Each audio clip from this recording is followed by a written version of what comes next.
gye buvuddeko eriko kampuni ze yawa olukusa okuyingiza omuceere okuva ebweru w'eggwanga nga zino ziri 25 zokka, ekintu ekyaliko abasuubuzi b'omuceere abawerera ddala nga bali mu bbanga nga tebamanyi kyakuzzaako. Kati abasuubuzi b'omuceere abeegattira mu kibiina ki Kampala Rice Traders Association nga bakulembeddwamu ssentebe waabwe Ssenyonga Livingstone bavuddeyo ne booleka obutali bumativu olwa gavumenti okubasuula mu guluka ng'egaba olukusa olw'okuyingiza muno omuceere so nga bakakasa nti balina ebisaanyizo byonna ebyetaagisa. Mu kuwera kampani 25 endala ez'abasuubuzi tebaziwadde abasuubulira ddala omuceere nga balina amaduuka, amasitoowa, godown tebaziwadde naddala abaliisa Uganda.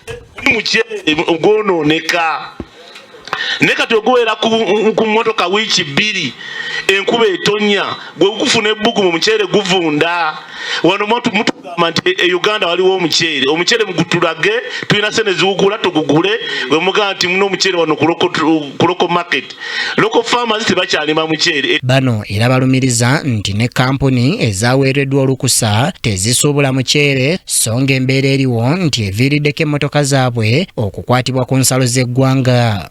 Mu mulimo gw'omuceere nga si basuubuzi ba muceere ne bagenda ne bawa enguzi mu trade bagobe ffe abasuubuzi b'omuceere abatuufu tusuubulidde omuceere ebbanga ddene naye bw'ogenda n'olaba kampani ze baawadde kuliko eddwaliro lyayingira ddi ate mu kusuubula omuceere balita Hey General Hospital tane gyezaabo bennyini batukubisanga fayini bw'omugamba nti olese ttaani 39 ye ng'awandiikako 34 ogenda okumaliriza ng'emmotoka yo bagikutte URA naye ng'ensonga egikwasizza lwansonga abakiriyalinze si kiriyalingi agenti we lwansonga bali babuloka baaki ba pameti. Bano basabye Paalamenti n'omukulembeze w'eggwanga okuyingira mu nsonga zaabwe bayambibwe okusigala nga bali mu mulimu gwe baludde nga bakola. Omwaka aba tetusobola kweyambula bannaye twandibadde tweyambula n'amabeere ne tugateeka wabweru owulidde lwansonga gye muli okola si nnungi tayebwa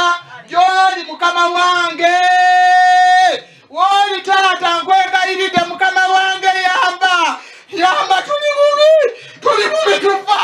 tuli bubi tufa bannange. Tusaba Mr. President, Prime Minister bonna balina obuyinza mu ggwanga muno mutuyambe mututaseeko ababbi mutaseeko abayaaye bali awo tebana kye bakola batega buteezi bigire ne bajja okutwambako omulimu. Tusaba mutuyambe naye tuli bubi nnyo omuceere gwaffe guvunda wiiki 2 guli ku motoka. Tushaba obuyambi His Excellency ohurra okutaka kwitu otugarukemu awa CDF otukunda munonga n'otumanyitwe aba PRU niwe oriho the next president rwanisa corruption age itwe PRU tukagira turyaho kushira omuceere tukagira honorable Baramu toijoka tutaasa abantu bahansi. Bano era basabye ensonga eno erondoolwe bulungi nga balumiriza nti enguzi eri mu by'obusuubuzi bw'etakolebwako eyolekedde okuttattana ekisaawe kino. Ate nga gavumenti twagenda okwegattira awamu mu East African Community kugaziya byanfuna na mirimu abantu baffe gavumenti negaziya ne tuba nga tufuuse ekyalo kimu nti Omutanzania ajja wano ne Munnayuganda agenda e Tanzania. Sebogen Joseph yakusakidde eggwire lino ku KTV Amalindi.